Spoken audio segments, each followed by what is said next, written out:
So today's video, I am going to talk about why I almost fired our allergist. So long story short, I had a call with an allergist for my children because I was concerned and wanted to rule out potential airway issues, but also just ruling out allergies in general because I have noticed various things over my children's lives and I wanted to get an expert opinion.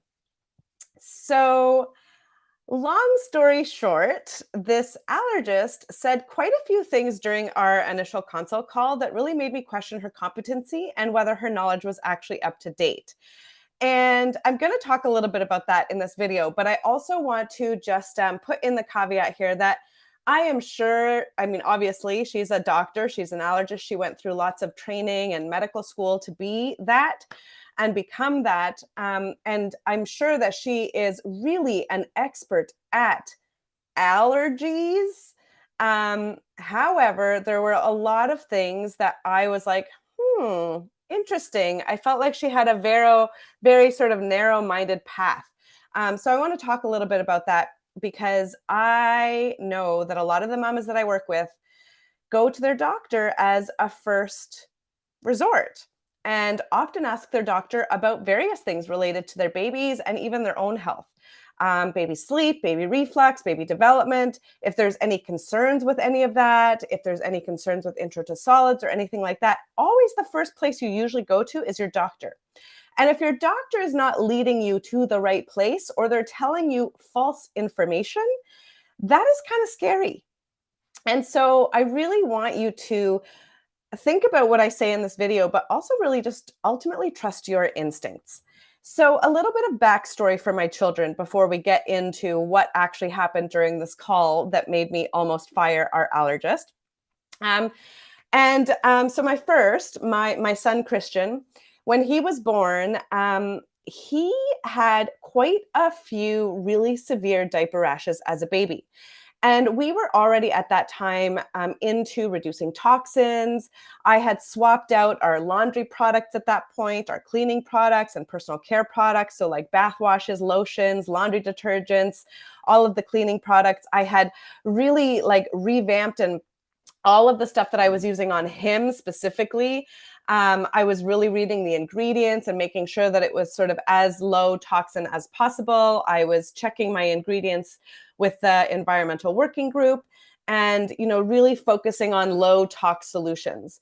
We were using disposable diapers as well that have fewer chemicals initially. They were the Honest Company ones. And then after we moved, we switched to cloth.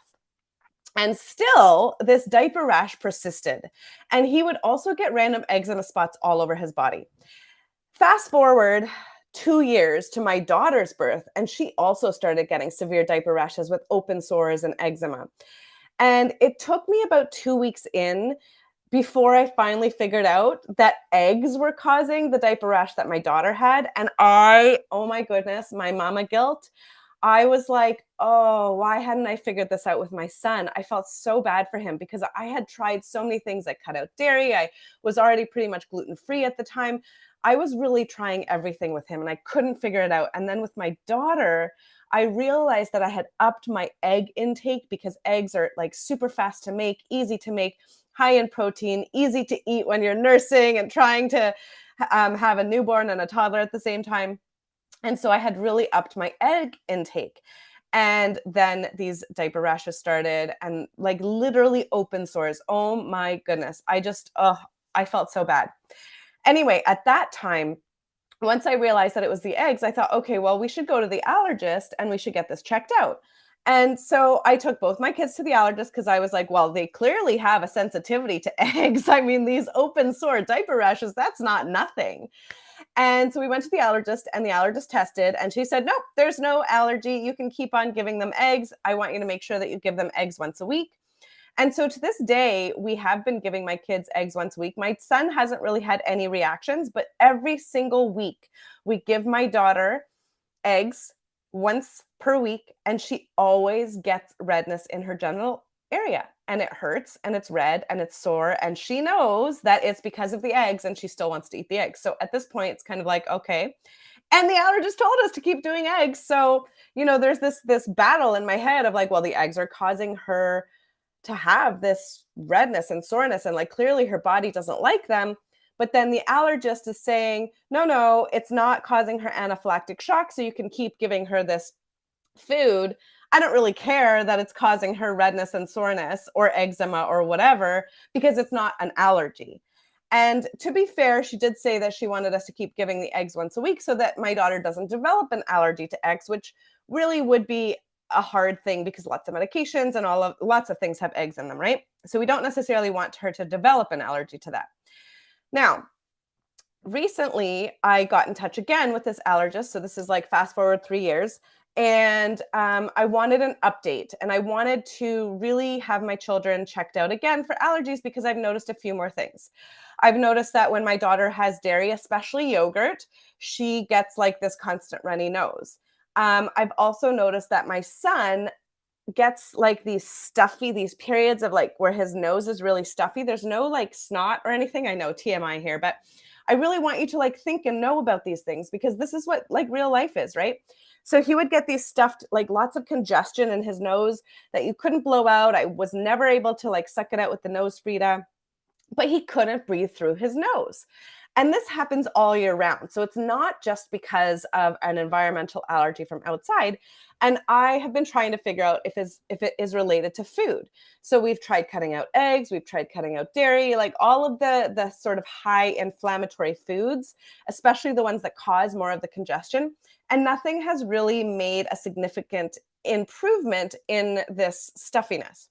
Anyway, so I get on a call because she wanted to do a call before we actually go in and do the testing.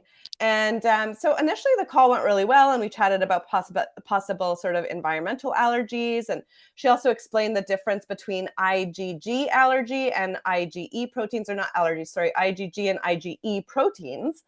But then when we got to the discussion of food intolerances or sensitivities, things went dramatically downhill. And again, she flat out told me that she's not concerned unless there's an anaphylactic reaction, and that I should keep giving my kids foods even though they have these reactions and these different symptoms. The kicker, and when I almost hung up the phone, and was that when she was asking me where my kids were getting calcium from if they weren't eating dairy. What? I cannot believe, and she's pretty young. I cannot believe that in medical school they are still spewing the myth that you only get calcium from dairy. It is so mind-boggling to me. This concept that dairy is the only source of calcium is so archaic, and it really made me question her competence. Because I was literally thinking, like, okay, fine, maybe she didn't get more than one lesson in nutrition in medical school, which is very, very, very possible. It happens a lot more than you think. But are you telling me that you have not paid attention to any of the news? You haven't paid attention to any of the stuff that's out there on Google or social media about gut health and food sensitivities and food allergies and all of the things? Because I feel like we're on this rampant uphill battle with our children getting more food sensitivities and food allergies. And dairy is a big culprit. And so when she was saying to me that she was concerned that my kids were not getting enough calcium because they were not eating dairy, I literally like almost was click. Oh my goodness. I was like, well, no, actually, my kids eat pretty well. They eat leafy greens, they eat broccoli, they eat plenty of other foods that have calcium in them. Surprise, surprise. I'm not sure if that's a news flash for her, but yeah, actually, there's a lot of foods that have calcium in them. Anyway, I was really shocked by this. And I was also shocked around her reactions about this food intolerance and sensitivities. And it really made me question what training she actually had in regard to the digestive system, gut health, digestive enzymes, and overall well being. And I guess I just assumed that these things were covered in medical school, especially for a doctor that is specializing in allergies, which typically you should be learning about food, I'm assuming. Anyway, this is the problem with assumptions. Now, I 100% think that Western medicine and doctors have a very important role in our society and our health. Okay. So I'm not saying that I don't trust doctors. That is not the point of this video. But if there was anything seriously wrong, I would definitely go to the doctor and ask them about it. Like if I was really wondering, if there was some kind of pathology or disease or illness or something, yes, I would go to my Western doctor for that because they are trained to assess and treat pathology, disease, and illness. However, they are not trained to necessarily offer information on well being and things like gut health and all of these other things. Um, but the thing is that they do still offer advice, sometimes quite harmful and just plain wrong, on things like gut health, food allergies or sensitivities, AKA, apparently they don't exist, is basically what my allergist was saying. Infant development, infant feeding, infant reflux, and even infant sleep. The amount of times that I have heard mamas tell me that their doctors have said something like, "Oh, put your baby in the room and close the door. Don't go back until the next morning." Or sleep train them so that they'll learn how to sleep independently. They'll stop crying eventually. And yeah, okay, fine. They do stop crying eventually because they're so exhausted and they just pass out from all that crying.